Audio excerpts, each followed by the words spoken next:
Hello and welcome to Adventures in Venueland, an EAMC podcast.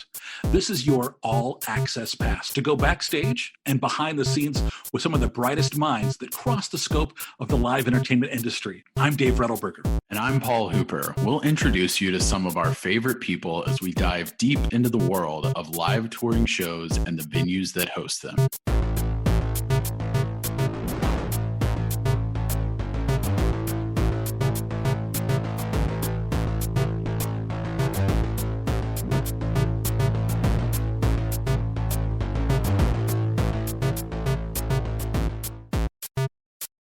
Our adventure today is a thrilling one.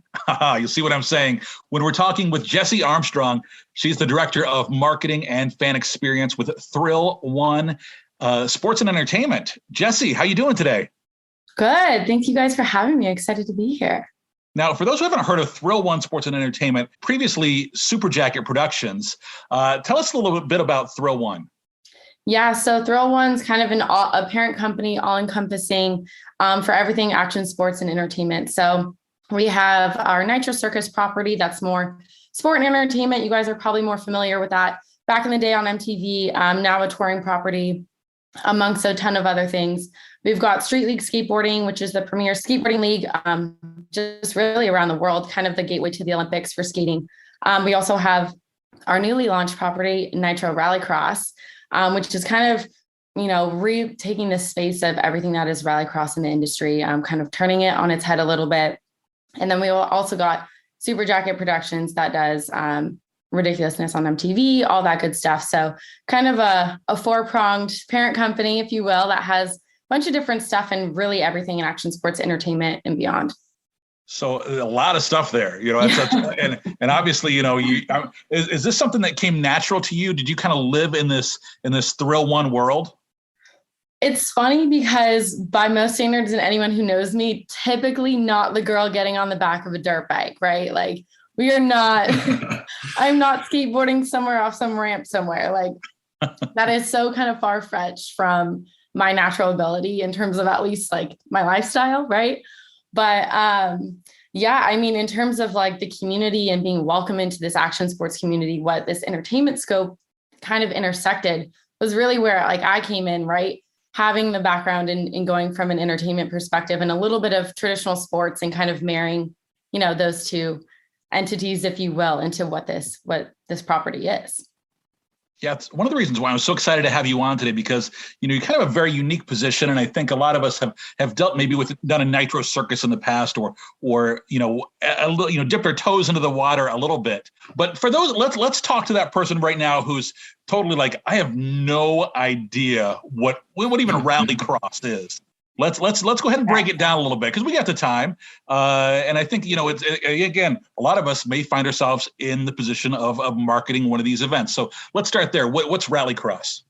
So rallycross, if you think of just general car racing, right? So you think of your Indy cars, your NASCAR, your F1s, like that layer of car racing, right? Rallycross is really the intersection of where those regulated kind of sports and those kind of very cut and dry competition formats come with this new age of entertainment, meaning you've got tracks that you do, jump overs. We've built like a dirt ramp in the middle of these tracks that when they're racing these laps, it's not circular, it's not street style. It's a little bit of everything. It's all terrain. You get kind of unparalleled competition. You get drivers from all these different, higher class or higher profile racing entities that kind of come into the sport. But it's really kind of something that encompasses just the craziest thing you've ever seen. If you want to see a car fly, that's what rallycross is. And I think what's really unique to Nitro Rallycross is that it's even in the rallycross space, right? It's something that's brand new. So we're going to these tracks and we're building tracks. We're not using any existing infrastructure. Everything that we go into these venues, these areas, these markets is brand new. And what's very interesting about racing in general is they have different heats and different levels of cars. So you've got, we've got our supercars and we've got like our next generation cars and these different classes of cars, but then you also get, different terrain. So whether, they're going to be driving over dirt or asphalt or grass or ice, whatever that looks like. It's kind of an all-terrain sport. This year, we're actually getting into electric cars, which is very exciting. So it's kind of the next evolution of even what racing is, right? So you go from just completely combustion, those type of cars, like running and gunning and doing that typical format. And now you've got this next level of really pushing the industry of what's the standard for racing in general. So now we've got electric cars that we're debuting in our series this year. It's going to be very big. It's very exciting. A property like that, is really, it's global in its nature, right? You've got all these racing entities from Finland, from Sweden, from, all over Europe that really, one, love and idealize the sport that is now coming to the US, something completely different. I think we're used to a little bit more, formats that make sense of like, hey, like we know we're going to watch, this NASCAR race do like 100 laps in 5 minutes or whatever it is. Right. Right. And now you're getting that opportunity to see these cars, like do some gnarly turns, do these crazy jumps. And you're like, what am I watching? But it's the coolest thing I've ever seen. So really exciting stuff for sure. It's kind of like the Fast and Furious effect on racing, if you will, I would say. Like, you hit right on it really well in that traditionally, when you think of car racing, it is these sort of circular tracks or F1 or Indy tracks that are kind of just, you have a lap, it's all asphalt, you're kind of racing in a certain loop. And rally, the thing I love from what I have watched of it at different competitions, X Games or whatever, is it is sort of like taking it up that extra level and turning it into more of an action sport versus just a traditional racing sport. And how do you add jumps in, and how do you, add drifting in, and like all these kind of cool things that probably, whether you love the Fast and Furious franchise, they popularized, and totally. I also love too, and maybe you can hit on this as well, but one of the great things about it is because it is bleeding over into action sports.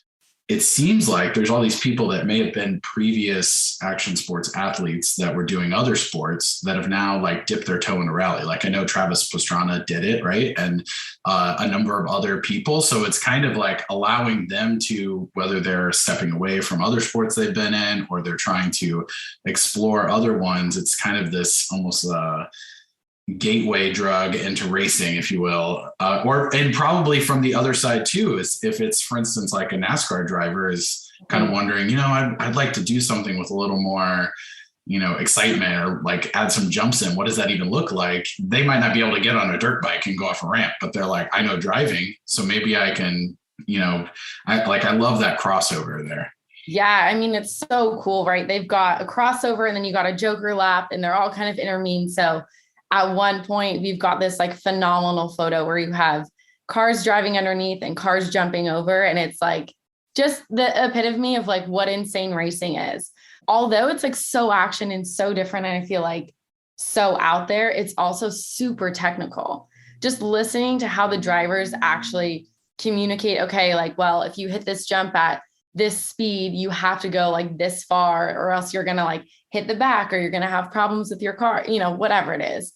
But it's so interesting of like, okay, how much wind plays a factor, and how much all these other things that with these other, I wouldn't say we're not formal. We're very formal. It's a very much a professional sport, but with all these other tracks, you don't really have to worry about the wind component. You don't really have to worry about, hey, if it's, dewy outside on this one turn, how is that going to affect my racing time? How is that going to affect how I take these turns? And I mean, maybe to some degree it does, right? But It's just so interesting to hear them talk about it. I remember there's this one race where we're sitting out in the middle of Glen Helen in Southern California. And I'm just like, these winds could not be any stronger. And just to listen to how these guys were like, all right, let's take this situation, let's adapt to it, and let's reintroduce this format of how we're going to make everyone still successful and still perform to the best of our abilities is insane. Like true professional athletes, I will say. Have you gotten in a car yet? Because I think that'd be my fear, right? It's like, okay, I'm going to help you market this event. And they're like, oh yeah, but climb on in. Oh my gosh. I actually got in the electric car that they debuted. They made this crazy, it's called the FC1X, crazy electric car that they brought over to the office before they shipped it out to Europe to go testing for it. I sat in it and I was just like, this is insane. There's like, you almost feel like you're in like a mini spaceship and there's like no infrastructure in there. I'm like, where does everything go? Can I hold on to something? Like, I'm sitting so low. I'm like, how do these guys see? It's crazy. It's crazy. The combustion cars, oh my gosh. Like, let's talk about the speed of these things. Like, I think it's like 0 to 60 or 0 to 100, something like that in like an astronomically low amount of seconds. And I'm like, these people have done like ride-alongs and we've done cool things, media, etc. I'm like, I don't even know how you guys get in that car because I would be like just skin and bones after that. I would be terrified. Just absolutely crazy. So we're super excited. I think we all know a little more about rallycross now. Yeah. Let's talk a little about street league skateboarding. Yeah. So street league is just, it's such a cool sport. It's so integrative in terms of like what skating is now, right? We think way back in the day of just the street style skating when everything really started to come to fruition with different types of ramps. And then you've got the whole integration of how, the Tony Hawks of the world made it super mainstream, and kind of everything what we know about skateboarding today kind of comes from that history. Street league skateboarding is now kind of bringing that super professional like league standpoint to the sport, saying, okay, like these are, sanctioned formats that everyone can kind of apply themselves to. It's super inclusive. We've got men's and women's divisions, essentially kind of going from different heats of how we do different style like tricks and runs and how they approach like the ramps and the course in general. So you've got, all of the very well-known names of skating that has been in this property, such as like Paul Rodriguez, you've got the Nigel Houstons of the world, and you've got, amazing women that come from all over the world to be in this sport. Raisa Leal is one of them who's really up and coming, and she's so young and so talented. It really is this sport that gives everyone who's, this very high level degree of athlete to come down, skate these ramps that are custom formatted. Every single tour, I would say tour. I call everything a tour. Every single event that they go to, everything's super custom. So whether we're indoor, outdoor, different elements, all this crazy stuff. I mean, I will say, from never having to being involved in any like skateboarding, anything, whatever, right? Being in this crowd and watching how dedicated these fans are to this sport is like insanity. I'm like, this is the most electric crowd. And I've been to shows of all kinds at this point in my life, right? But it is like the most electric crowd I've ever been a part of. And like, these are diehard fans. And it's so cool to be there. It's so cool to watch.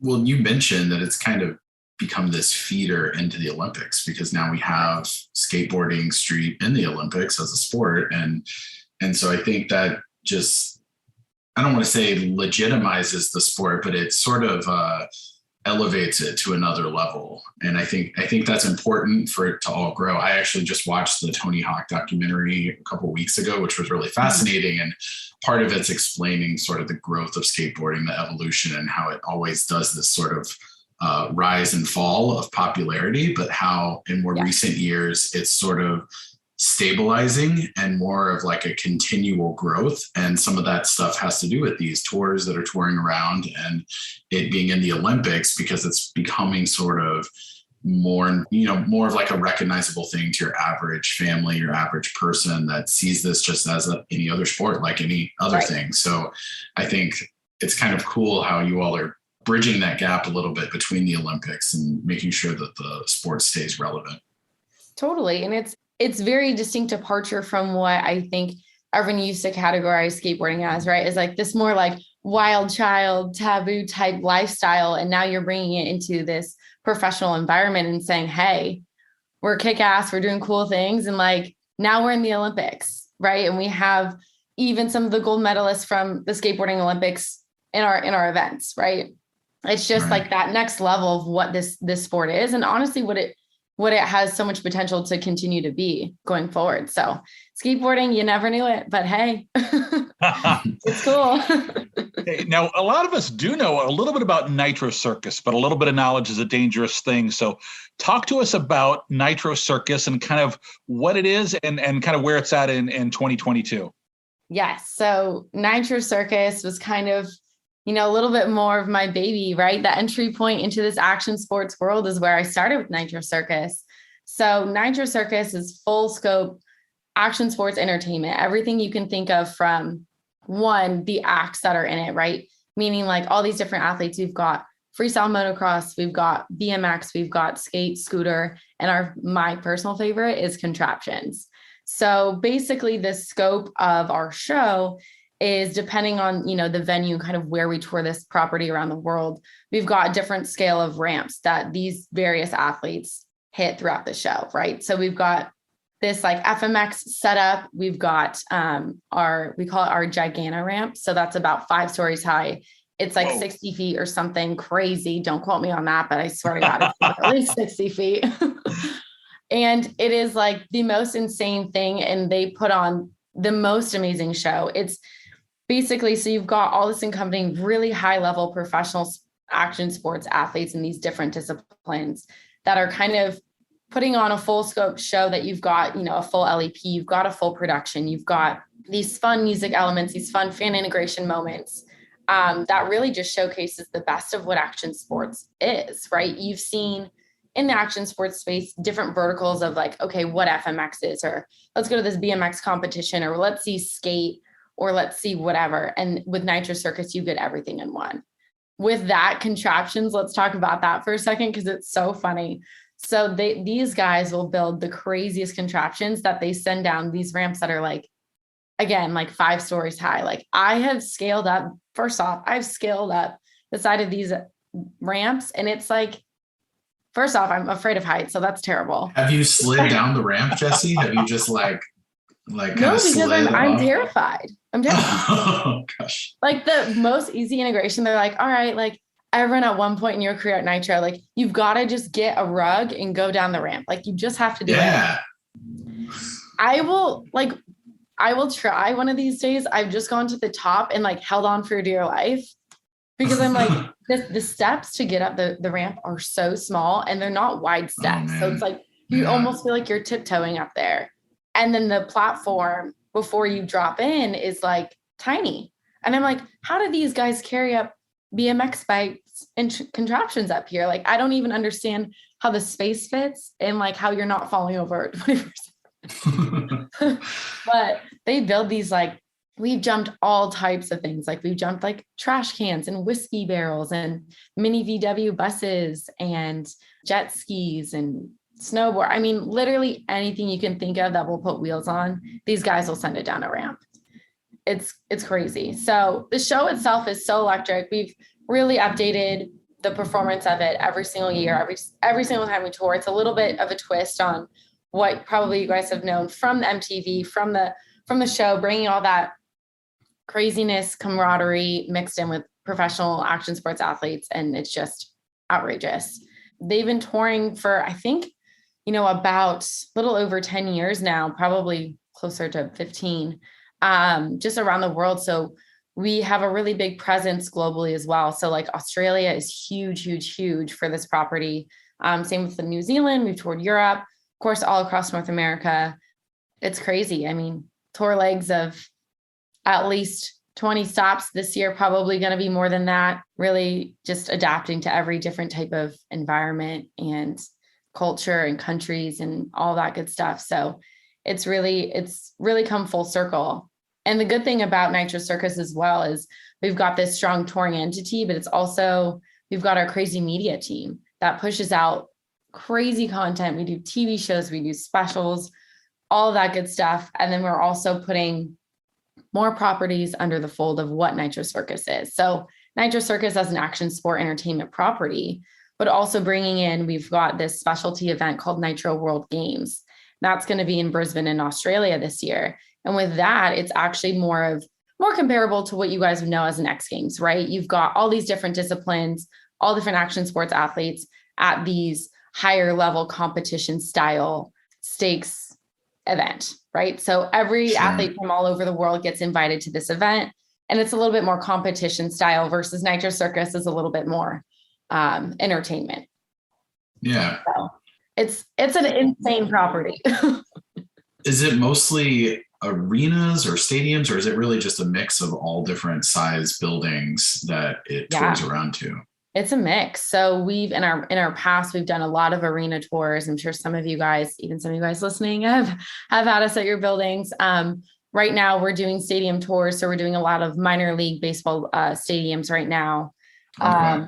And then even like expanding to, I think some of our tour this year, we've got some soccer stadiums, we've got some Canadian Football League stadiums, we got a couple different things in the mix, and it really is dependent on, okay, it's summer, let's bring this thing outdoors, because outdoors for us means bigger ramps, bigger opportunity, bigger air. Indoors just means a lot more of tricks, variations. Still, you get the big impact, but it's just a different show because you're bringing it indoors. So sure. So Jessi, you are the director of marketing and fan experience over all that stuff for Thrill One. Yes. But it wasn't that long ago that you started off, kind of with Nitro Circus just as a marketing assistant. Mm-hmm. So talk to us about your time with kind of Nitro Circus, moving up with them, and then moving up to where you're at now with Thrill One, and kind of what your job entails these days.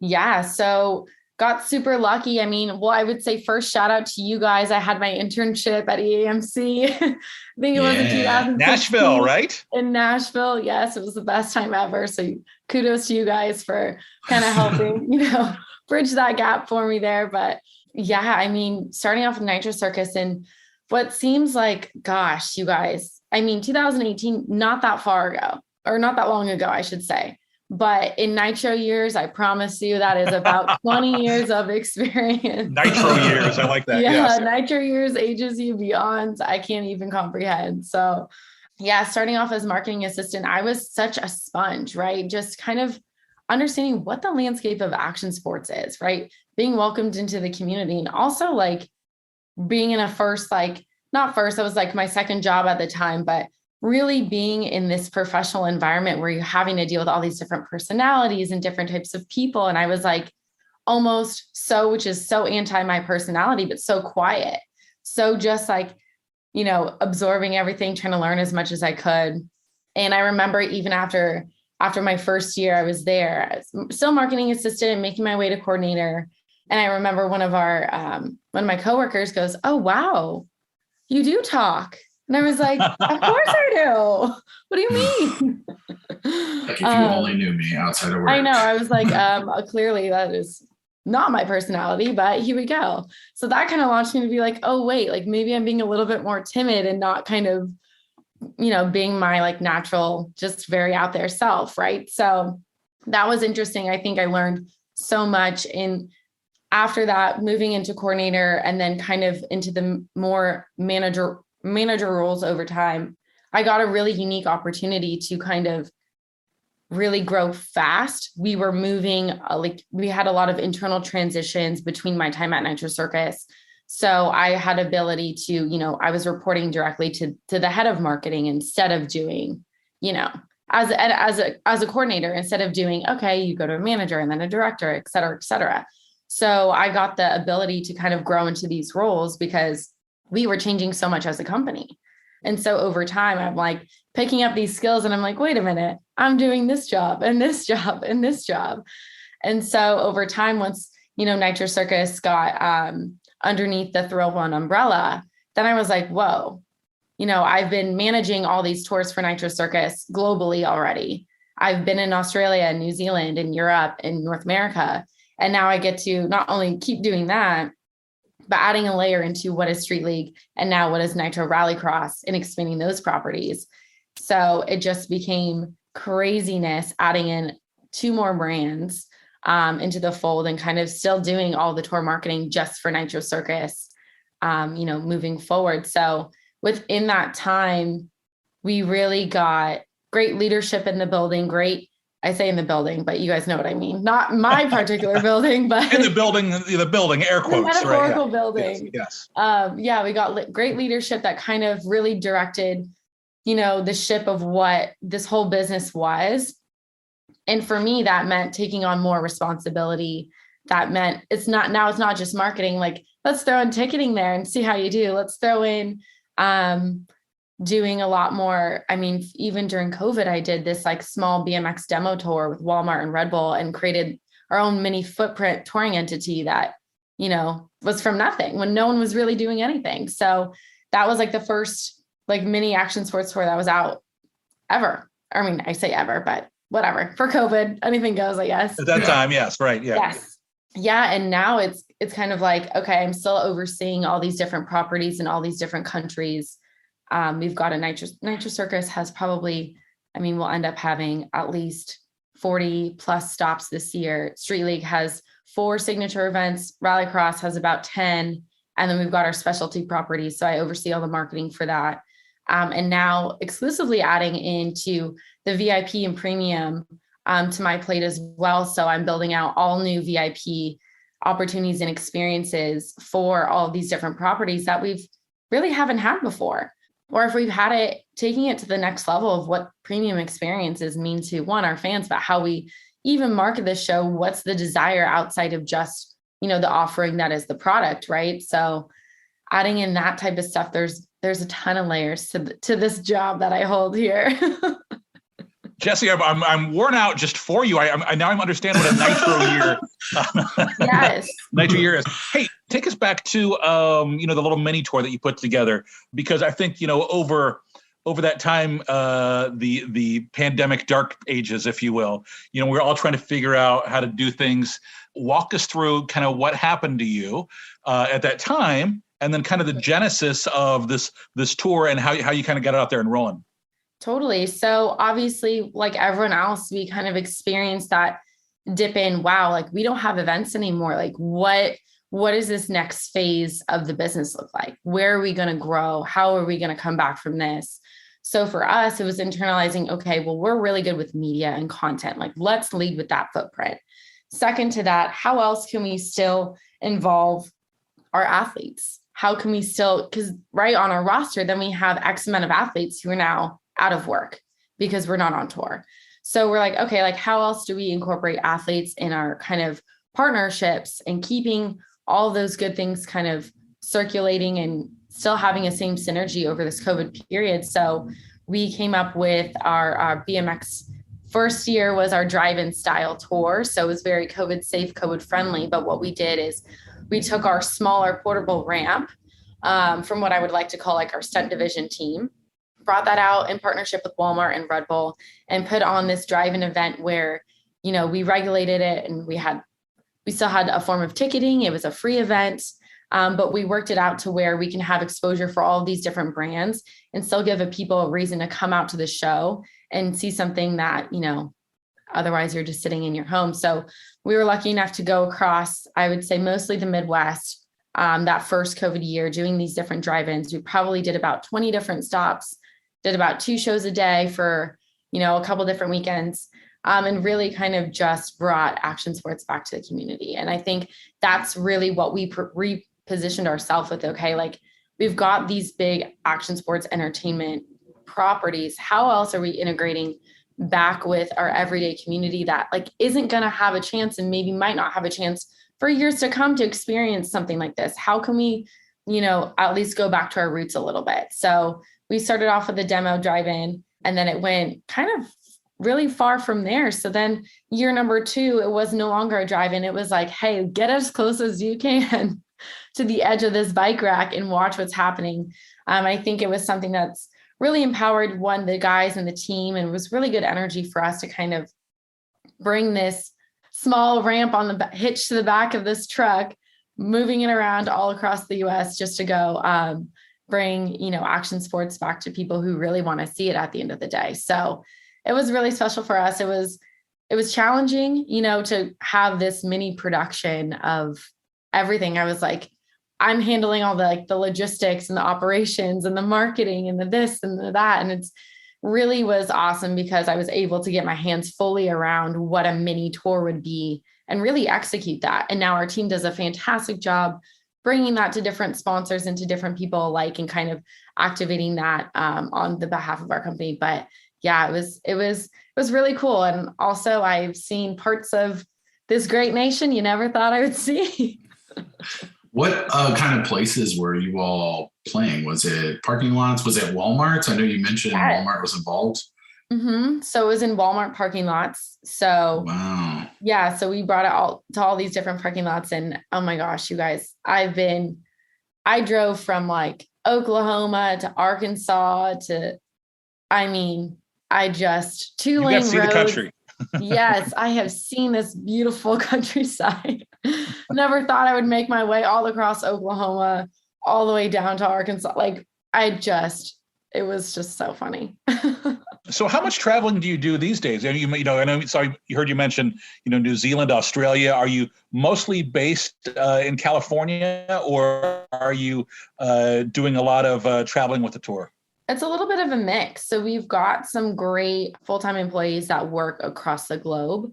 But I do travel to a lot of these events, most often domestically. So everything kind of in the US is kind of my main priority, because we do have people on the ground in Australia who activate on behalf for everyone else. But yeah, I mean, traveling is pretty much like June is kicking off tours for 3 properties. So we've got Rallycross, SLS, and Nitro Circus all hitting in the same month.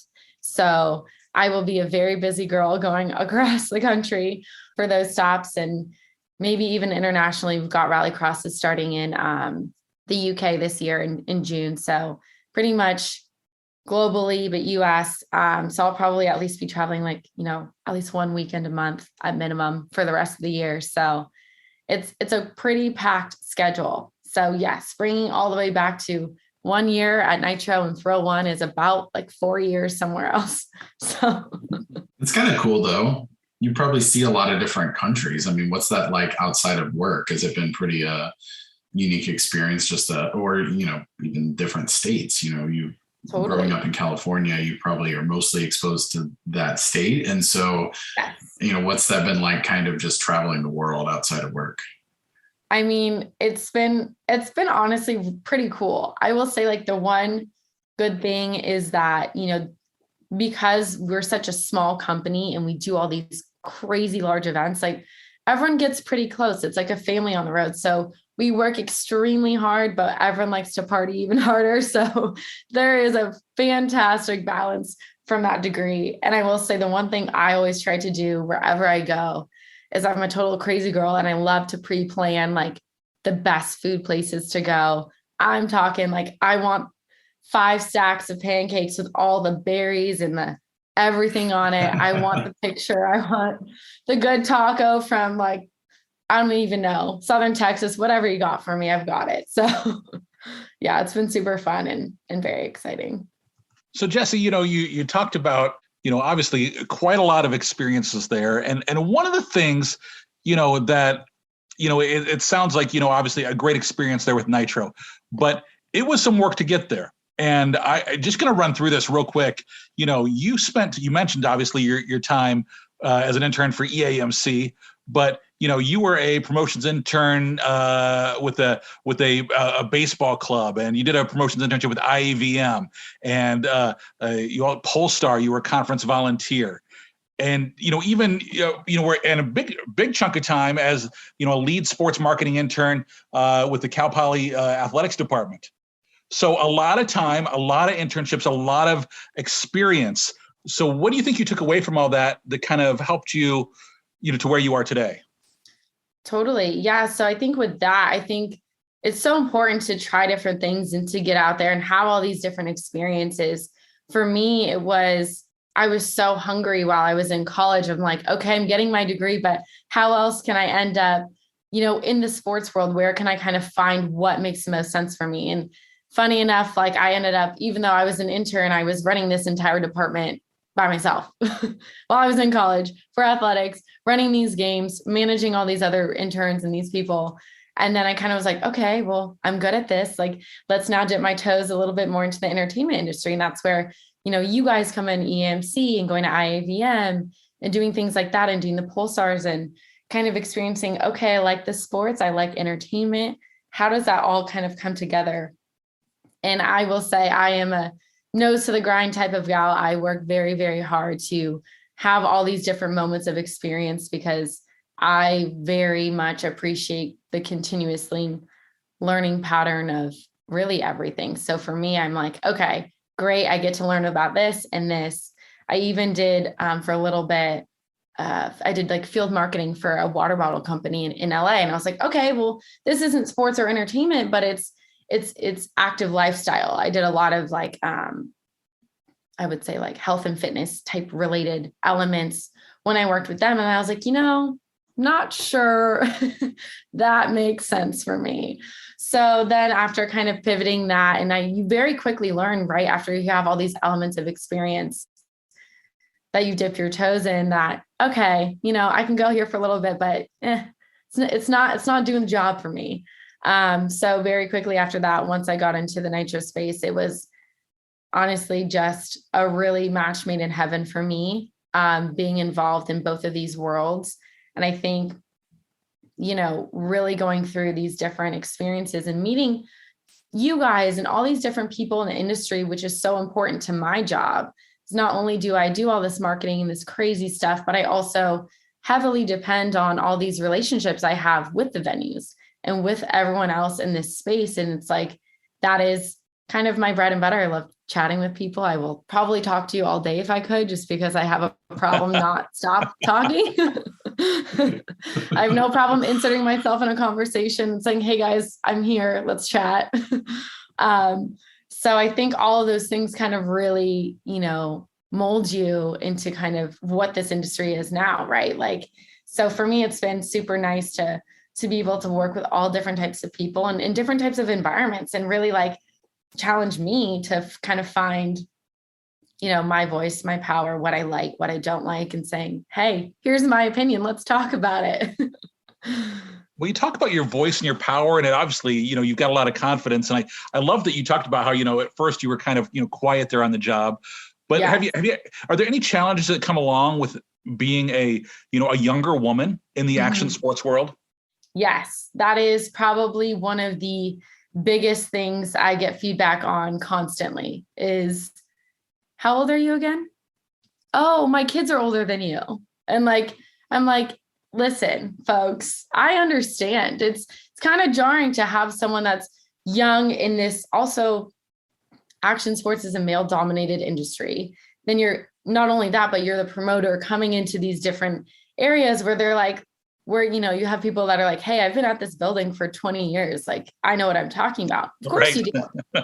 But at the end of the day, so do I. Right. And it's so interesting because I'm like, it's not a matter of constantly proving myself, but it's a matter of like, okay, well, let's talk about, you didn't know what I looked like when we were talking. And now we're having lunch together and you feel like you're having lunch with your kid. And I'm like, no, there's a reason I'm here. There's a reason I've worked so hard to be where I'm at.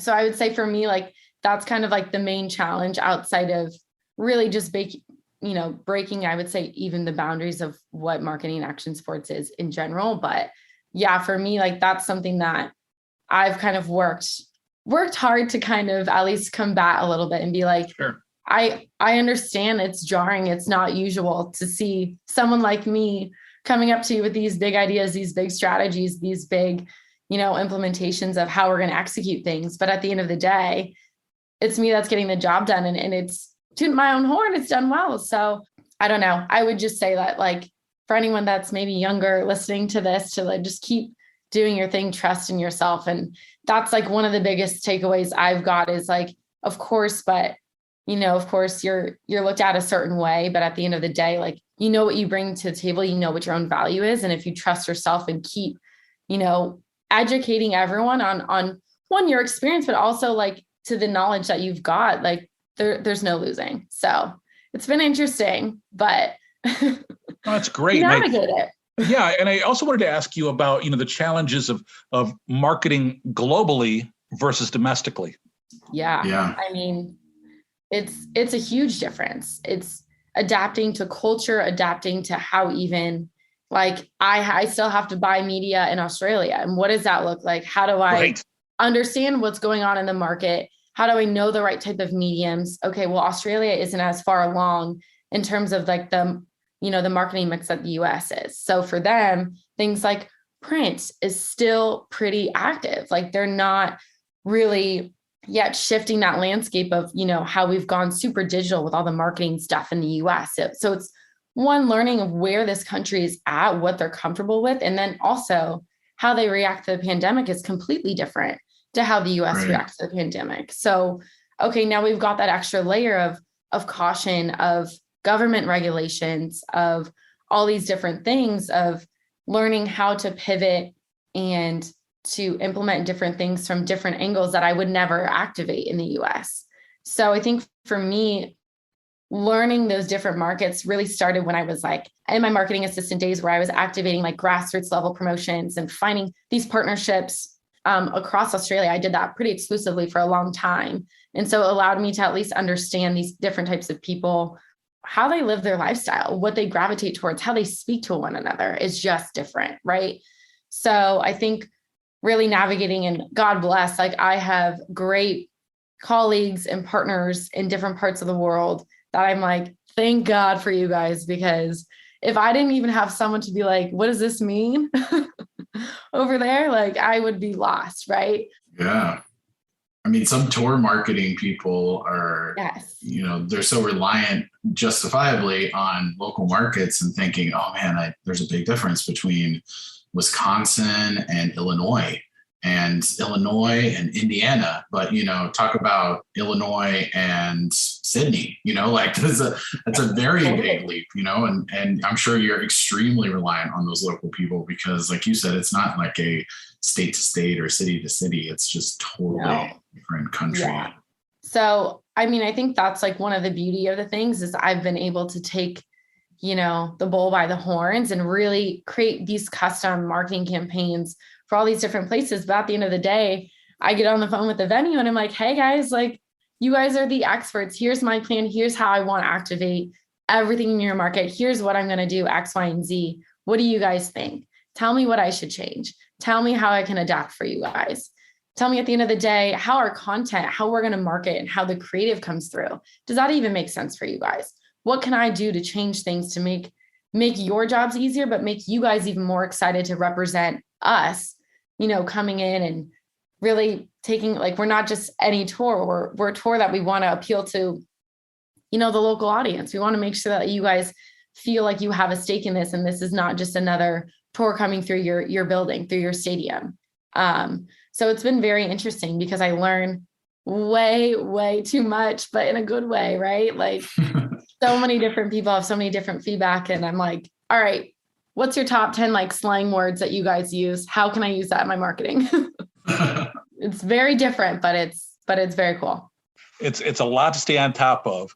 And good for you for being able to do it. So what do you do for fun? When you need to get away from all this, what do you like to do? I don't stray too far, unfortunately. What am I doing? I'm going to concerts. I still go to action sports events. I still go to, like on Sunday, I did an Angels game and a Ducks game. I did two professional games in one day. Who does that? I do that. I'm all about, finding like new fun cocktails and new drinks.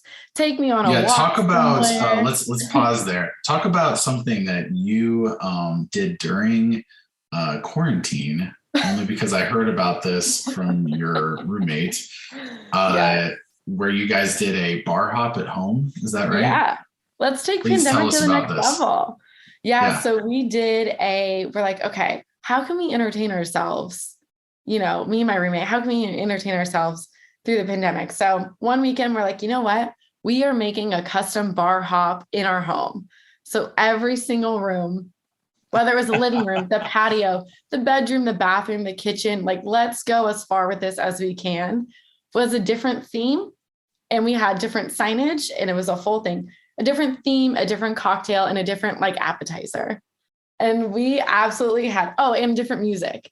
So you'd walk in, it would be like a full takeover of like, Margaritaville was like one of our bedrooms, right? And you have chips and salsa, you have your margarita, you've got Jimmy Buffett playing in the background, like just absolutely so funny. So we did that, and I mean, highly recommend. I think it's fun, but maybe stick with all the same alcohol because it does get a little dicey towards the end of the night. At least the ride home is easy, right? That's the good thing. Exactly. So at least I'm going from like my club in my kitchen to then my bedroom, and we're fine. All right, Jessi, a lot of fun there, and I appreciate you taking the time to talk to us. Before we let you go, I want to hit you with our Fast Five. It's 5 quick questions, just looking for your instant response. First up, what was your very first concert? Got to be at least Britney Spears or NSYNC, and you guys are going to laugh because it wasn't even that long ago, but yes. And I was probably like 5, so. How about your favorite concert? Ooh, I would say probably Justin Timberlake. I think he puts on a crazy good show, and I'm obsessed with him, so that also helps. Yeah. You mentioned, planning your meals and when you go somewhere and having fun stuff. What's your absolute favorite guilty pleasure meal? Okay, well, I'm going to give you guys 2 things. One, I can't stop eating sweets, so I have at least like 5 sweets a day. It's terrible. And I also am made up of like 70% pasta. I will not stop eating. What was the last great album you listened to? That's a great question. I think it's probably, I have like albums from all over, but I think it would probably be, I only say this because I just went to Coachella and this is like an eon ago. But Big Sean's Finally Famous album. I love that album. And it's like so back in the day, but I'm like, it's the only CD I still have in my car. So if that tells you anything. There you go. Last question for you. Jessi, what's your theme song? So there's TV cameras that follow you all around, document your life. What is the song that plays over the opening credits to the Jessi Armstrong Show? Okay. I think this is going to throw you guys a little bit, but it would be Breezin' by George Benson. Wow. Mm-hmm. Unexpected, but that's a jam. It's such a jam. I love that song. I grew up listening to all the oldies and all this jazz. Like, trust me, anything from the 50s to the 80s, I've got those words on lock. So George Benson all the way. Yeah, so if people want to reach out to you or learn more about Thrill One or Nitro Circus, give us all the plugs. Yeah, so myself is Jessi Armstrong pretty much on anything. Jessi, Jessi, just for those of you who don't know. And then Thrill One, we've got handles for all of our different properties. So at Nitro Circus, at Street League Skateboarding, at Nitro Rallycross, at Thrill One. We've got it all. So find us wherever. Very cool. Well, thank you so much for the time today. It was really cool to kind of do a deep dive and learn a little bit more of all the magic that you do there. Yeah, thank you guys. I appreciate it. Yeah. And a big thanks to everybody for listening to this episode of Adventures in Venueland. Remember, you can subscribe and find more episodes wherever you listen to your favorite podcasts. We'd love your 5-star reviews so you can help others find us. Until the next adventure, I'm Dave Rettelberger. And I'm Paul Hooper. Thanks for listening, everyone.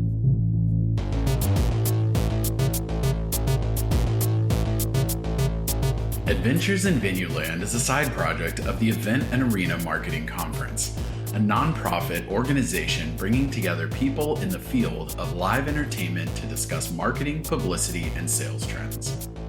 Find out more at eventarenamarketing.com. Audio editing and mixing by Camille Faulkner. Design and digital advertising by Megan Ebeck. Copywriting and publicity by Samantha Marker. Guest booking and brand strategies by Paul Hooper. Guest research by Dave Rettelberger. Marketing strategies by Paul Hooper, Megan Ebeck, and Samantha Marker. Thanks for joining us. Until the next adventure.